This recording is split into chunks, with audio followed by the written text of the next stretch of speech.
ছেলেটির নাম পারভেজ। সামান্য একটি ঘটনাকে কেন্দ্র করে তার জীবনটি চলে যায়। ইতিমধ্যেই জানা যায় কেন তাকে দুনিয়া থেকে সরিয়ে দেওয়া হয়েছে। পারভেজ নামের এই ছেলেটি তার নিজ ক্যাম্পাসে শেষ বিদায় নিয়েছে। ক্যাম্পাসের সামনে পারভেজ তার দুই বন্ধুকে নিয়ে সিঙ্গারা খাচ্ছিল। সেখানে দুই নারী শিক্ষার্থীও দাঁড়িয়ে ছিলেন। তারা মনে করে ওরা তাদেরকে নিয়ে হাসাহাসি করছে, তাই তারা কাউকে খবর দেয় খুব সম্ভবত বয়ফ্রেন্ড হবে। ক্যাম্পাসের বাইরের তিনটা ছেলে এসে পারভেজদের কাছে হাসাহাসির কারণ জানতে চাইলে উভয় পক্ষের মধ্যে কথা কাটাকাটি হয়। বিশ্ববিদ্যালয়ের কর্মকর্তারা বিষয়টি মিটমাট করে দেন, কিন্তু ওই তিন যুবক আরো কয়েকজনকে নিয়ে এসে পারভেজ ক্যাম্পাস থেকে বের হতেই তাকে ছুরি আঘাত করে। একটা ছুরি আঘাত ঠিক হৃৎপিণ্ডের উপর পড়ে, 1 ইঞ্চির একটা ক্ষত হয়ে যায়। দুনিয়া ত্যাগ করেন পারভেজ। একেবারে তুচ্ছ একটা ঘটনাকে কেন্দ্র করে জীবন দিতে হয় পারভেজের। প্রাইম এশিয়া বিশ্ববিদ্যালয়ে পড়তো সে। পারভেজ যখন ইন্টারে পড়তো, ময়মনসিংহের টাউন হলের পাশে একটা মেসে থাকতো সে। রয়্যাল মিডিয়া কলেজের ছাত্র ছিল। কি হাসি খুশি নির্মল একটা ছেলে, সালাম দিয়েই যেন হেসে নুয়ে যেত। এই হাসি তার জন্য কাল হলো। পারভেজের এই বিদায়ের মাধ্যমে তাদের ক্ষমতা প্রদর্শন করেছে। এই জঘন্যতম ঘটনার দ্রুত বিচার নিশ্চিত করুন। ভিডিও ফুটেজ আছে, অসংখ্য প্রত্যক্ষদর্শীর সামনে সে চির নিদ্রায় ঘুমিয়ে গিয়েছেন।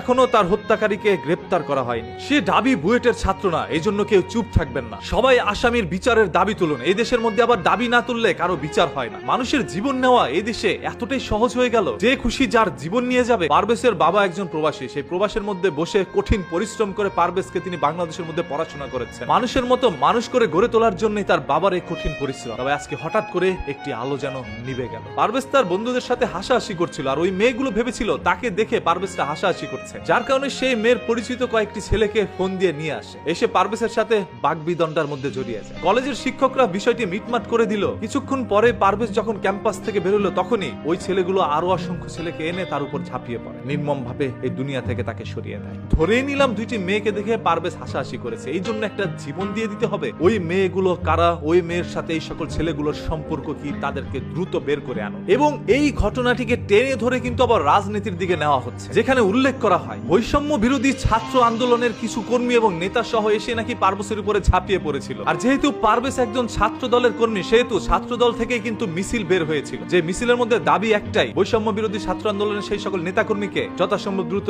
গ্রেপ্তার করা হোক। ছোট্ট ঘটনাকে কেন্দ্র করে বিষয়টি রাজনীতির দিকে মন নিয়েছে। কোনটা সত্য মিথ্যা এখন পর্যন্ত পুলিশ তদন্ত করে বের করতে পারে, তবে তদন্তের কাজ চলছে। হয়তোবা খুব দ্রুতই আপনারা সত্যটা জানতে পারবেন। আমি আবারও বলছি, আপনাদের রাজনৈতিক চালে যেন দাবার গুটি হয়ে কারো জীবন না যায়। রাজনীতি করবেন আপনারা আপনাদের স্বার্থের জন্য রাস্তার মধ্যে আন্দোলন করবেন। দেশের জন্য কয়জন মানুষ রাজনীতি করছে? যার যার ব্যক্তি স্বার্থের জন্যই মানুষ এখন রাজনীতির মধ্যে নাম লিখিয়েছে। আপনারা রাজনীতিকে আপনাদের ইনকাম সোর্স মনে করছেন। রাজনীতি কখনো ইনকাম সোর্স হইতে পারে না। রাজনীতি হচ্ছে জনগণের স্বার্থে কাজ করা। এখনকার অসংখ্য নেতাকর্মীরা রাজনীতি লিখতেই পারেন, অথচ রাজনীতির মধ্যে নাম লিখিয়েছে। এরা ইতিহাস সম্পর্কে ধারণা রাখে না। এরা রাজনীতি